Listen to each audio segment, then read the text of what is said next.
Calvary స్వరము నీ కొరకే, కల్వరి స్వరము నీ కొరకే.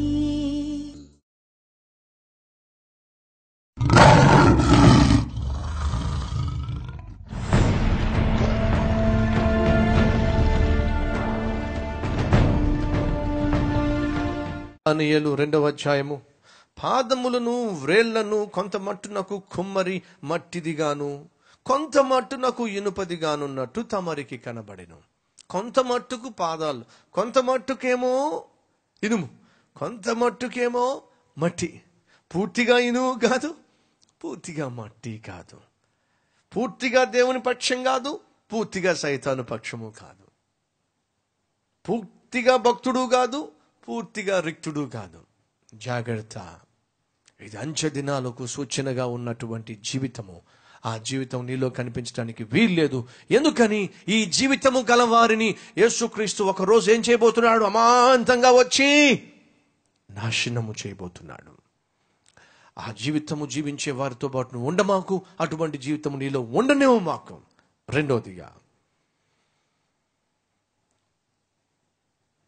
కొంత మట్టుకు కుమ్మరి మట్టిని మరికొంత మట్టుకు ఇనుపదిగాను ఉన్నట్టు తమరికి కనబడిను గనుక ఆ రాజ్యములో భేదములు ఉండును. ఇలాంటి వాళ్ళు ఏముంటుంది? భేదాలు ఉంటాయి, రకరకాల భేదాలు, పనికి మాలినటువంటి భేదాలు. క్రైస్తవ్యంలో కూడా కుల భేదాలు ఉండడం అనేది ఎంత దౌర్భాగ్యం అండి. క్రైస్తవ్యంలో కూడా ఆ ప్రాంతము, ఈ ప్రాంతము, అక్కడివాడు ఇక్కడివాడు, వాళ్ళవాడు వీళ్ళవాడు, ఆ ఇంట్లు ఈ ఇంట్లు. ఇది దుఃఖకరము, విచారకరము. కులాన్ని ముందు పెట్టుకుని బ్రతకడము భేదములను సృష్టించటమే. ప్రాంతమును ముందు పెట్టుకుని బ్రతకడము భేదములను సృష్టించటమే. దయచేసి క్రైస్తవ సమాజమా, భేదములు సృష్టించేటటువంటి మనస్తత్వాన్ని మనం విడిచిపెట్టాలి. ఇది సైతాను మనుషులు, అనగా బైబిల్లో మనం చూస్తున్నాం, దేవునికి వ్యతిరేకంగా జీవించేటటువంటి మనస్తత్వము కలవాళ్ళు ఏం చేస్తారు? డిఫరెన్సెస్ తీసుకొస్తారు. ఎస్, అటువంటి డిఫరెన్స్ మనస్తత్వం కలిగి ఉన్నప్పుడు, అనగా అటు ఆత్మీయుడు కాదు, ఆత్మీయహీనుడు కాదు, రెండు జీవితాలు జీవించే వాళ్ళల్లో సాధారణంగా ఈ భేదాలు కనిపిస్తాయి. నీలో మనుషుల మధ్య భేద అభిప్రాయాలు తీసుకొచ్చే తత్వం కానీ, భర్త మధ్య భార్య మధ్య, కుటుంబాల మధ్య భేదాభిప్రాయాలు తీసుకొచ్చే తత్వం కానీ, స్నేహితులకు మధ్య భేదాభిప్రాయాలు తీసుకొచ్చే తత్వం కానీ, ఉద్యోగస్తులకు మధ్య, స్నేహితులకు మధ్య కొంతమంది పనికి మాలిన వాళ్ళు భేదాలు తీసుకొస్తూ ఉంటారు, డిఫరెన్సెస్ తీసుకొస్తూ ఉంటారు. ప్రశాంతంగా వారిని ఉండనివ్వరు, ప్రశాంతంగా వారిని జీవించనివ్వరు. ఏదో ఒక భేదాభిప్రాయం తీసుకొచ్చి కల్లోలాన్ని సృష్టిస్తారు. వాళ్ళల్లోనూ ఉండడానికి వీల్లేదు. ఎందుకని? మనం ఈ లోకంలో ప్రభువు బిడ్డలుగా జీవిస్తుంది భేదములను పెంచటానికి కాదు, భేదాభిప్రాయాలను తుంచి ప్రశాంతంగా జీవించటానికి, తగినటువంటి జీవితాన్ని కనపరచటానికి. భేదములు కనపరచటము, భేదములు పుట్టించటము అది ఆత్మీయులకు ఏమాత్రము తగదు. కాబట్టి అడుగుతున్నాను సహోదరుడా, సహోదరి, నువ్వు భేదములు పుట్టిస్తున్నట్లయితే, భేదములు తీసుకొస్తున్నట్లయితే నువ్వు అంచె దినాలకు సూచనగా ఉన్నావు. ఈ మట్టితోనూ ఈ ఇనుముతోనూ మిళితమైనటువంటి పాదములకు సూచనగా ఉన్నావు.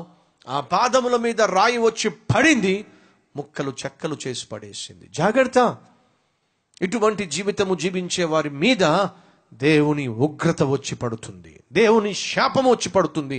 అది మనకు క్షేమము కాదు. మూడోదిగా 42వ వచనము, పాదములో వ్రేళ్ళు కొంత మట్టునకు ఇనుపవిగాను కొంత మట్టుకు మట్టివిగాను ఉన్నట్లు ఆ రాజ్యము ఒక విషయములో బలముగాను ఒక విషయములో నీరసముగాను ఉండును. మరొక లక్షణము, ఈ అంచె దినాల్లో కనిపించే లక్షణము, ఒక విషయంలో చాలా స్ట్రాంగ్గా ఉంటారు, మరొక విషయంలో చాలా వీక్గా ఉంటారు. ఎస్, కొంతమందిని గమనించండి, ఎడ్యుకేషన్లో ఎంత ఎంత స్ట్రాంగ్గా ఉంటారో, చదువులో ఎంత స్ట్రాంగ్గా ఉంటారో, చక్కగా మాట్లాడడంలో ఎంత స్ట్రాంగ్గా ఉంటారో, కంప్యూటర్ని ఆపరేట్ చేయడంలో ఎంత స్ట్రాంగ్గా ఉంటారో, ప్రోగ్రామింగ్ చేయడంలో ఎంత స్ట్రాంగ్గా ఉంటారో, ఇచ్చినటువంటి ఉద్యోగంలో బాధ్యత నిర్వర్తించడంలో ఎంత స్ట్రాంగ్గా ఉంటారో, అదే సమయంలో మరొక వైపుకి వచ్చేసరికి ఎంత బలహీనంగా ఉంటారో. వాళ్ళకి ఇవ్వబడిన బాధ్యతలు ఎంత చక్కగా చేస్తున్నా, ఎంత నేర్పరులైనా, ఎంత జ్ఞానం గల వాళ్ళైనా, ఎంత టాలెంటెడ్ అయినా, ఎంత స్కిల్ఫుల్ అయినా, ఒక అమ్మాయిని చూస్తే చాలు అపవిత్రమైనటువంటి ఆలోచనలు వచ్చేస్తాయి. ఒక చక్కని అమ్మాయిని చూస్తే చాలు కామముతో కూడినటువంటి తలంపులు, కోరికలు వచ్చేస్తాయి. ఒకవైపు బలవంతుడే, మరొక వైపు బలహీనుడు. ఒకవైపు హైలీ స్కిల్ఫుల్ పర్సనే, మరొక వైపు సిగరెట్ చూస్తే చాలు జువ్వును లాగడం, ఏదో విధంగా దాన్ని తాగడానికి ఆ మూలకి ఈ మూలకి పరుగులు తీయటం. డే అంతా చాలా కష్టపడి పనిచేస్తాడు, చాలా కష్టపడి పనిచేస్తాడు. అంత కష్టపడి ఎవరూ పనిచేయరండి అన్నంతగా కష్టపడతాడు. సాయంత్రం అయ్యేసరికి బలహీనత వచ్చేస్తుంది. చక్కగా బారుకి వెళ్ళాల్సిందే, ఆ బార్ అండ్ రెస్టారెంట్లో కూర్చోవలసిందే. హైలీ టాలెంటెడ్, హైలీ ఎడ్యుకేటెడ్, సాయంత్రం అయ్యేసరికి ఆ అమ్మాయిల దగ్గరికి వెళ్ళాల్సిందే. కొన్ని సంవత్సరాల క్రితం నేను ఈ విషయాన్ని విన్నాను. పేరు చెప్పటం, ఆ యూనివర్సిటీ పేరు చెప్పటం నాకు ఇష్టం లేదు, కానీ ఒక యవనస్తుడు నా దగ్గరికి వచ్చాడు. వచ్చి అంటున్నాడు, మా యూనివర్సిటీలో ఒక అమ్మాయి ఉంది, ఎక్సలెంట్, జెమ్, అద్భుతమైనటువంటి స్టూడెంట్. ప్రతిసారి ఎగ్జామ్స్లో ఆ అమ్మాయి ఫస్ట్, ఎవరు ఫస్ట్ రారంతే, ఆమె ఫస్ట్ అని అంటూ సాయంత్రం అయ్యేసరికి ఎవడో ఒక అబ్బాయిని తీసుకెళ్ళిపోద్ది. అదేంటది? చదువులో ఫస్ట్ అంటున్నావు, సాయంత్రం అయ్యేసరికి ఎవరో ఒక అబ్బాయితో వెళ్ళిపోద్దని చెప్పి అంటున్నావు. ఇది వాస్తవమా? ఎస్, చదువులో ఎక్సలెంట్, క్యారెక్టర్లో మాత్రం జీరో. అదేమిటది? అదెలా సాధ్యము? ఎస్, అడిగా నేను కూడా. అదే, నువ్వు చదువులో చాలా చాలా ఎక్సలెంట్ కదా, ఎక్సెప్షనల్ కదా, మరి సాయంత్రం అయ్యేసరికి ఎవరో ఒక బాయ్ ఫ్రెండ్ తీసుకుని వెళ్ళిపోతావు నువ్వు అట్లాగా అని అంటే ఆ అమ్మాయి అంటదట, ఇది ఇదే, అది అదే. వాళ్ళు బలముగా ఉంటారు, మరొక వైపు బలహీనంగా ఉంటారు. అడుగుతున్నాను సహోదరుడా, సహోదరి, నువ్వు ఒకవైపు బలముగా జీవిస్తూ మరొక వైపు బలహీనతలు కలిగి ఉంటున్నావా? కొన్ని విషయాల్లో చాలా స్ట్రాంగ్గా ఉంటూ మరికొన్ని విషయాల్లో చాలా వీక్గా ఉంటున్నావా? అయితే ఈరోజు నీ హృదయాన్ని సెట్ చేసుకోవాలి. ఏ విషయంలో స్ట్రాంగ్గా ఉంటున్నావో దానిని బట్టి దేవునికి స్తోత్రం. ఏ విషయాల్లో నువ్వు బలహీనంగా ఉంటున్నావో దానిని సరిచేసుకోవాలి. ఎందుకని? అలా బలముగా ఉంటూ బలహీనత కలిగి ఉన్నట్లయితే నువ్వు ఒకరోజు ఆ క్రీస్తు అనే బండ వచ్చి నీ మీద పడినప్పుడు నువ్వు ముక్కలు చెక్కలైపోతావు. ఆ రోజు నలిగిపోతావు, ఆ రోజు అగ్నిగుండంలో కూలిపోతావు. ఈ రెండు జీవితాలు మనకు మంచిది కాదు. ఈ ద్వంద్వ జీవిత వైఖరి మనకు మంచిది కాదు. కాబట్టి ప్రభువు పేరట మనవి చేస్తున్నా, ఉన్నాయా మనలో ఏమైనా బలహీనతలు? అయితే మనం ఒక పక్కకు రావాల్సిందే. అంటే అర్థం ఏమిటి? బలమైన జీవితాన్ని ఏర్పాటు చేసుకోవాల్సిందే, బలహీనతలను జయించాల్సిందే. అడుగుతున్నా, ఈ రోజు నువ్వు జయించలేనటువంటి బలహీనత ఏమిటి? కొంతమంది అనొచ్చు, అబద్ధాలను జయించలేకపోతున్నా. నోరిపితే అబద్ధం, సులభముగా అబద్ధం. ఒకవేళ నువ్వు అబద్ధికుడు అయితే అబద్ధములకు జనకుడైనటువంటి సైతానుకు కుమారుడివి, కుమార్తెవు. జాగ్రత్త. కొంతమందికి నోరు తెరిస్తే బూతు మాటలు వచ్చేస్తాయి, అదొక బలహీనత. కొంతమందికి ప్రతి చిందరికి తోక తెగిపోయిన కోతిలాగా లేచిపోతూ ఉంటారు. బహు కోపం, బహు ఆగ్రహం, అసలు కంట్రోలే గారు. ఇంకా జాగ్రత్త, ఇది సైతాను తత్వం. కోపము మానుము, ఆగ్రహము విడిచిపెట్టుము. నరుని కోపము దేవుని నీతిని నెరవేర్చదు. కోపము నీకున్న బలహీనత, కంట్రోల్ చేసుకో. నోరు జారడం నీకున్న బలహీనత, కంట్రోల్ చేసుకో. నీ కళ్ళు అపవిత్రమైన వాటిని చూస్తున్నాయా? కంట్రోల్ చేసుకో. నీ కళ్ళు తోటి అమ్మాయినో లేక అబ్బాయినో చూసినప్పుడు పనికి మాలిన దృష్టి పడుతుందా? దృష్టిని కలిగి ఉంటున్నావా? కంట్రోల్ చేసుకో, వాటిని జయించు. పాపిష్టి తలంపులతో పాడవుతున్నావా? జయించు. ఒంటరిగా ఉన్నప్పుడు నీచమైన తలంపులు, నీచమైనటువంటి కోరికలు వస్తున్నప్పుడు నిన్ను నువ్వు పాడు చేసుకుంటున్నావా? జయించు. ఎందుకని? ఒకవైపు రెగ్యులర్గా మందిరానికి వస్తున్నావు, అది నీ బలం. చక్కగా బైబిల్ తీసుకొస్తున్నావు, చక్కగా వాక్యం వింటున్నావు, అది నీ బలం. జీవము కలిగిన దేవుడు ఎవరో నువ్వు గుర్తించావు, అది బలం. క్రీస్తు రక్తములో కడగబడినట్లయితే నిత్య జీవానికి వారసుడు అవుతానే సత్యం గ్రహించావు, బలం. మరొక వైపు ఈ లోకంలో శరీర ఈచ్ఛలలో, శరీర తత్వములో నువ్వు లోనవుతున్నట్లయితే, లోబడుతున్నట్లయితే బలహీనతకు తావిస్తున్నావు. దానియేలు అంటున్నాడు, ప్రాముఖ్యంగా ఈ చివరి పాదముల గురించే ఎక్కువ విషయాలు చర్చించాడు. చూసారా? ఎందుకని? ఈ కాలమే బహు సుదీర్ఘమైన కాలము. జాగ్రత్తగా పరిశీలన చేస్తే దానియేలు దర్శనం నుంచి 4 సామ్రాజ్యాలు మొత్తం కలిపి ఇంచుమించు 1000 సంవత్సరాలు.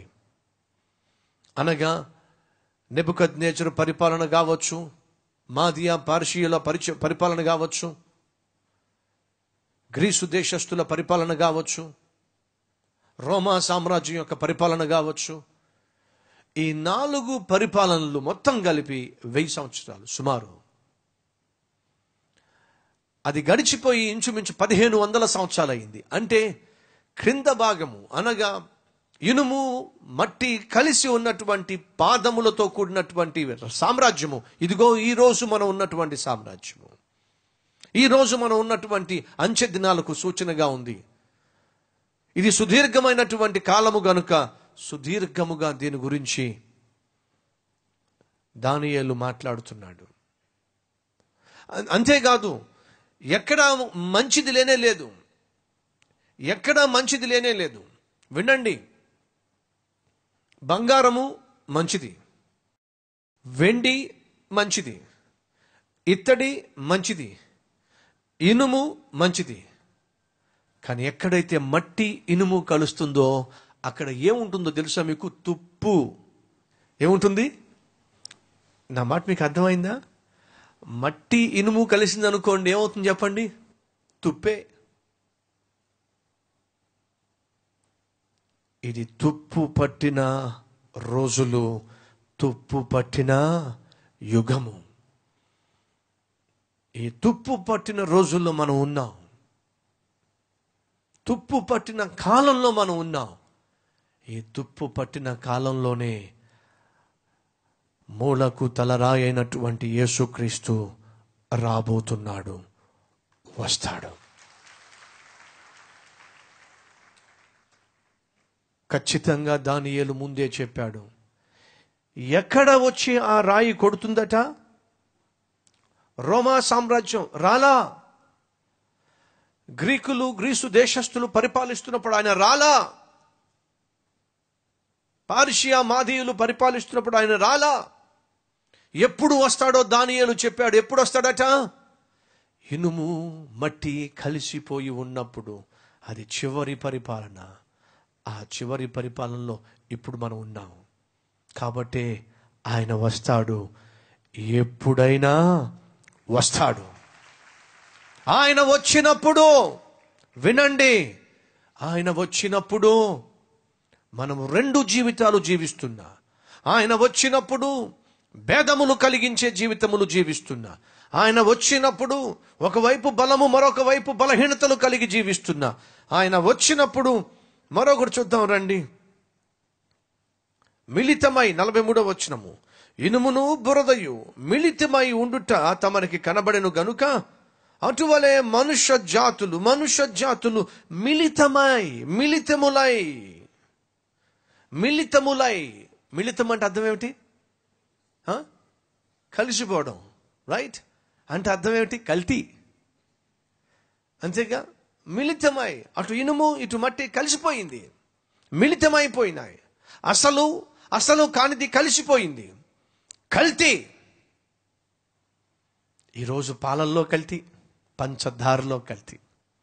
ఎస్, మందుల షాపులో అమ్మేటటువంటి మందులు కల్తీ, మాంసం దుకాణంలో మాంసం కూడా కల్తీ. మీరు ఏదైనా చూడండి, కల్తీ కల్తీ కల్తీ. ఎందుకని? మనం కళ్ళ ముందు చూస్తున్న వస్తువులు కల్తీ కనిపిస్తున్నాయి. కారణం ఏమిటంటే వాటిని తయారు చేస్తున్న మనిషి మనసే కల్తీ అయిపోయింది, పాపముతో మిళితమైపోయింది. మనిషి హృదయమే పాపముతో మిళితమై కల్తీ అయిపోయినప్పుడు వాడు ఏం చేసినా కల్తీయే చేస్తాడు. ఈరోజు ఎక్కడ చూసినా కల్తీ కల్తీ కల్తీ. ఈ కల్తీ రోజులు, ఈ కల్తీ దినాలు, ఈ కల్తీ మనుషులు అంచె దినాలకు సూచనగా ఉన్నారు. సహోదర సహోదరి, నీ జీవితంలో మాత్రం కల్తీ ఉండడానికి వీల్లేదు. నువ్వు ఉంటే అసలైన క్రైస్తవుడుగా ఉండు, లేదా దేవునికి వ్యతిరేకంగా దూరంగా జీవించు. నువ్వు కల్తీ క్రైస్తవ్యాన్ని అనగా మందిరంలో భక్తుడిగా మందిరం బయటికి వెళ్ళినప్పుడు ఇష్టానుసారంగా జీవించే కల్తీ క్రైస్తవుడు అయితే ఒకరోజు రాయి రాబోతుంది, ఒకరోజు క్రీస్తు రాబోతున్నాడు. ఈ కల్తీ జీవితముతో నిండినటువంటి వ్యక్తులను సంపూర్ణంగా నాశనము చేయబోతున్నాడు. కల్తీ జీవితం జీవిస్తున్నావా? లోకంతో కలిసిపోయి జీవిస్తున్నావా? పాపిష్టి స్నేహితులతో మిళితమై జీవిస్తున్నావా? వాళ్ళ ఆలోచన ప్రకారం, వాళ్ళ ఇష్ట ప్రకారం జీవించే ప్రయత్నం చేస్తున్నావా? వాళ్ళతో అలాగా వీళ్ళతో ఇలాగా జీవించే జీవితాన్ని అలవరుచుకున్నావా? జాగ్రత్త, ఇది కల్తీ జీవితం. అది ఎప్పటికైనా నీకు ప్రమాదం తీసుకొస్తుంది. ఇది అంచె దినాలకు సూచనగా ఉంది. జాగ్రత్త. కల్తీ జీవితము నీలో ఉండడానికి వీలు లేదు. నువ్వు అసలైన క్రైస్తవుడుగానే ఉండాలి తప్ప కల్తీ క్రైస్తవుడుగా ఉండడానికి వీల్లేదు. కల్తీ క్రైస్తవులు నరకానికి వెళ్తారు. చివరిగా అటువలే మనుష్య జాతులు మిళితములై ఇనుము మట్టితో అతకనట్లు వారు ఒకరితో ఒకరు పొసగకయుందురు. అసలు పొసగనే పొసగదు. ఈరోజు అన్నకి తమ్ముడికి పొసగదు కాదా అండి? అక్కకి చెల్లికి పొసగదు. పొసగదు అంటే సరిపడదు, అంటే ఐక్యత లేదు. అక్కకి చెల్లికి పడదు, అన్నకు తమ్ముడికి పడదు, భార్యకు భర్తకు పడదు, అత్తకు కోడలకి పడదు, మామకి అల్లుడికి పడదు, తోటి ఉద్యోగికి నీకు పడదు, పక్కన కూర్చున్న క్లాస్మేట్కి నీకు పడదు, ఆత్మీయునికే పట్టల్లా, సేవకునికే పట్టల్లా. అంచె దినాలు ఇలాగే ఉంటాయి. ఒకరికి పడదు. ఎందుకని? సమాధానము లేనటువంటి హృదయ స్థితి, క్షమాపణ లేనటువంటి, క్షమించలేనటువంటి హృదయ స్థితి. అడుగుతున్నాను సహోదరా సహోదరి, ఇటువంటి స్థితిలో నువ్వు జీవిస్తున్నావా? సమాధానం లేని జీవితంలో, సమాధానము కోసం ఆశ లేని జీవితంలో, శత్రుత్వాన్ని పెంచుకునే జీవితం, కోపతాపాలను పెంచుకునే జీవితము, ద్వేషములను పెంచుకునే జీవితము, మనుషులపైన పగను, మనుషులపైన విభేదాలను పెంచుకునే జీవితం కలిగి ఉన్నావా? జాగ్రత్త. నీ మీద తిన్నగా వచ్చే రాయి పడుతుంది, తునాతునకులైపోతావు. జాగ్రత్త. ఆనాడు దానియేలు ఖచ్చితంగా చెప్పేశాడు, రాజా భవిష్యత్తులో ఏం కాబోతుందో దేవుడు మీకు ముందుగా తెలియచేస్తున్నాడు. ఒక్క బబులోను దేశాన్ని పరిపాలించే నెబుకద్నెజరుకే కాదు, ఆ యవ్వనస్తుడైన దానియేలు ద్వారా ప్రపంచానికే దేవుడు ఏం కాబోతుందో తెలియచేశాడు. కాబట్టి ఈరోజు ఈ వాక్యం వింటున్న మనం జాగ్రత్త పడాలి, మన జీవితాన్ని దిద్దుకోవాలి. మనలో ఈ కల్తీ కానీ, మనలో ఈ భేదములు కానీ, మనలో ఈ పడనటువంటి జీవితం కానీ, మనలో ఈ బలహీనతలు కానీ, మనలో ఈ రెండు జీవితాలు కానీ ఉండడానికి వీలు లేనే లేదు. ఒకవేళ ఉన్నట్లయితే ఈ రాత్రి మనల్ని మనం సరిచేసుకోకపోతే వినండి, రాయి వచ్చి పడుతుంది. నిషేధించబడిన రాయి మూలకు తలరాయిగా మారి వచ్చి పడుతుంది. ఆ రాయి అయినటువంటి ప్రభు అయిన యేసుక్రీస్తు వస్తున్నాడు. ఆయన వచ్చినప్పుడు క్రీస్తు రక్తములో కడగబడి ఆయన ఆశించినట్టుగా జీవించే వాళ్ళందరూ ఆయనతో పాటు పరలోకానికి వెళ్తారు. ఈ లిస్టులో ఉన్నవారు తుత్తునీయులుగా ముక్కలు చెక్కలైపోతారు, నరకానికి వెళ్ళి కుప్పకూలిపోతారు. వారిలోనూ ఉండడానికి వీల్లేదు, వారి జాబితాలో నువ్వు చేరడానికి వీల్లేదు. కాబట్టి ప్రభువు పేరటి రాత్రి మనవి చేస్తున్నా, ఎందుకు నీ జీవితాన్ని జాగ్రత్త పరుచుకోకూడదు? ఎందుకు ఈ రాత్రి నీ జీవితాన్ని సరిచేసుకోకూడదు? ఎందుకు నిన్ను నీవు ఈ రాత్రి ప్రభువుకు సంపూర్ణంగా అప్పగించుకొని, నీ జీవితాన్ని అప్పగించుకొని, ఇక నుంచైనా ఈ కల్తీ జీవితం నుంచి, ఈ ద్వంద్వ జీవితం నుంచి, ద్వంద్వ వైఖరి నుంచి, మనుషులతో పడనటువంటి జీవితం నుంచి, విభేదాలు సృష్టించే జీవితం నుంచి సంపూర్ణంగా ఉన్న ప్రతి బలహీనత నుంచి బయటపడి ప్రభు ఆశించినట్టుగా జీవించే ప్రయత్నము ఈ రోజు నుంచి ఎందుకు చేయకూడదు? ఒకసారి ఆలోచించు.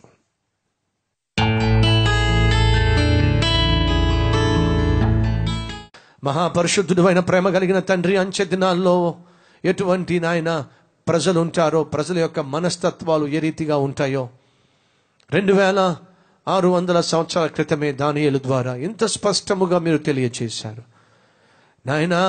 దానియేలు తెలియచేసినటువంటి కల్తీ జీవితము, దానియేలు తెలియచేసినటువంటి అటు ఇటు కాని జీవితము, అటు వెచ్చగానైనను ఇటు చల్లగానైనను లేక నులివెచ్చగా ఉండేటటువంటి జీవితము, ఇనుము కాదు మట్టి కాదు, తుప్పుతో కలిగిన జీవితము, తుప్పు పట్టిన జీవితము, భేదములు పుట్టించే జీవితము, కలహములు పుట్టించే జీవితము, కల్లోలాన్ని సృష్టించే జీవితము, ఒకవైపు బలముగా ఉంటూనే మరొక వైపు పాపిష్టి బలహీనతలకు లోనైపోయిన జీవితము, కల్తీ జీవితము, ఒకరితో ఒకరికి పొసగనటువంటి అశాంతి అసమాధానంతో కూడిన జీవితము. నాయనా, ఇది అంచె దినాలకు నీ చేత శిక్షించబడే వారి జీవితాల్లో కనిపించే లక్షణాలు ఇవి మాలో కనిపించడానికి వీల్లేదు నాయన.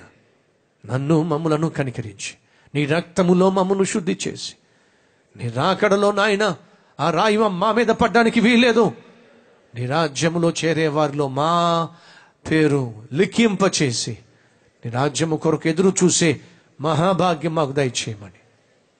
అలాగే తండ్రి, ఆనాడు యోసేపు ఏ రీతిగా అన్యాయంగా జైలు శిక్ష అనుభవించాడో, అయినా దిగులు పడకుండా కృంగిపోకుండా నీ మీద ఆధారపడి నాయన తత్ఫలితంగా గొప్ప విజయాన్ని చూశాడో, అధికారిగా మారాడో, అలాగే దానియేలు, షద్రకు, మేషకు, అబేద్నెగో వారి మీదకు అన్యాయంగా మరణ శిక్ష వచ్చి పడినా దిగులు పడక కృంగిపోక నీ మీద ఆధారపడి ప్రార్థనను చేసి జవాబు పొందుకున్నారు. ఆ మరణ శిక్షే వారిని ఉన్నతమైన స్థాయికి తీసుకెళ్ళింది.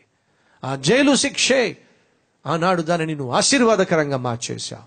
ఈరోజు మా ప్రియుల యొక్క జీవితంలో ఉన్న కష్టాలు, నష్టాలు, శ్రమలు, వేదన, బాధలు ఏమైతే వారిని ప్రభు నెమ్మది లేకుండా చేస్తున్నాయో, రాబోయే రోజుల్లో వాటన్నిటిని ఆశీర్వాదకరంగా మార్చేసేయమని, నీకు సాక్షులుగా జీవించే కృపనివ్వమని యేసయ్య పేరట వేడుకుంటున్నాం తండ్రి. ఆమేన్. నేను దేవుణ్ణి నమ్ముకొని 22 సంవత్సరాలు అయింది, కానీ నా భర్త, పిల్లలు మారలేదు. ఎన్నో సంవత్సరాల నుండి ప్రార్థన చేసినా మారలేదు. కానీ ప్రభువు సన్నిధికి వచ్చి భారంతో ప్రార్థన చేయగా అద్భుతంగా దేవుడు నా భర్తను, పిల్లల్ని మార్చాడు. ఇటువంటి పరిస్థితి గుండా ఎవరైనా వెళ్తున్నారా? నేను రక్షించబడి చాలా కాలమైంది, నేను మార్పు చెంది చాలా కాలమైంది, కానీ నా భర్త ఇంకా మారలేదు, నా భార్య ఇంకా మారలేదు, నా తల్లి లేక నా తండ్రి రక్షించబడలేదు, లేదా నా తోబుట్టు తమ్ముడో, అన్నో, అక్కో, చెల్లో ఇంకా మారలేదు అన్నవారు ఎవరైనా ఉన్నారా? ఎవరైతే ఇంకా మీ గృహంలో మారలేదు, మారాలి అని ఆశిస్తున్నారో వాళ్ళు మారాలి అంటే ఒకే ఒక్క మార్గం.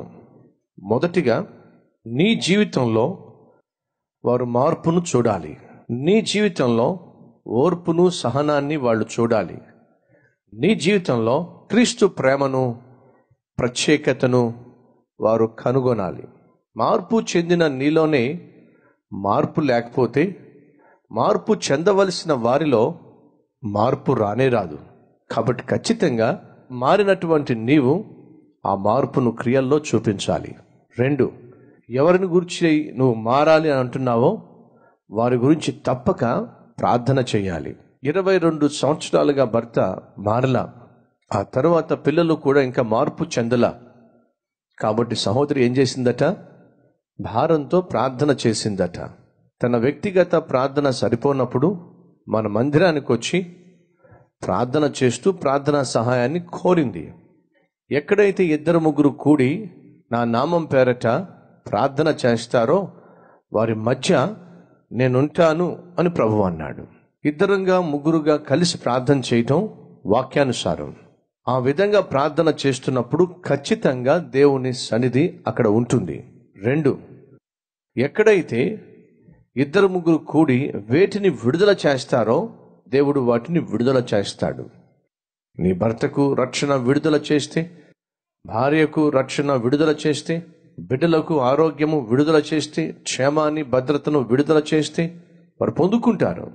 ఆ విధంగా ప్రార్థన చేసినప్పుడు, భారంతో ప్రార్థన చేయగా అద్భుతంగా దేవుడు నా భర్తను, పిల్లల్ని కూడా మార్చాడు. అప్పటి నుండి క్రమం తప్పకుండా కుటుంబ సమేతంగా మందిరానికి వస్తున్నాము. కృతజ్ఞతగా కల్వరీశ్వరం టీవీ కార్యక్రమాన్ని కూడా బలపరుస్తున్నాము. సహోదరి మంగ గారు ఈ సాక్ష్యాన్ని పంపిస్తూ ఉంది. సో ప్రార్థన మార్పు లేనటువంటి వారి జీవితంలో మార్పును తీసుకొస్తుంది. కానీ ప్రార్థన చేయవలసిన బాధ్యత మన మీద ఉంది. కాబట్టి చెప్తున్నా, ఈరోజు ఎవరైనా మన కుటుంబంలో మార్పు లేని వారు ఉన్నట్లయితే, మార్పు చెందిన వారు వారి కొరకు భారం కలిగి దయచేసి ప్రార్థన చేయండి. ఖచ్చితంగా ఆ ప్రార్థన గొప్ప మార్పును తీసుకొస్తుంది.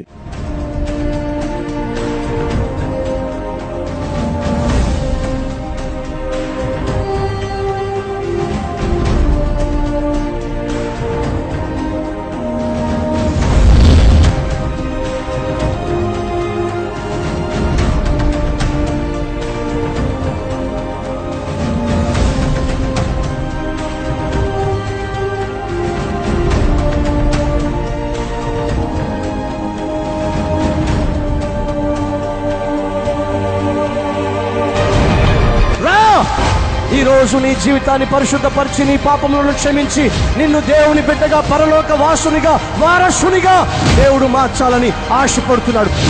ఇస్తావా ఈరోజు నీ జీవితాన్ని మార్చుకోవడానికి? ఇస్తావా ఈరోజు నీ హృదయంలో క్రీస్తుకు చోటు?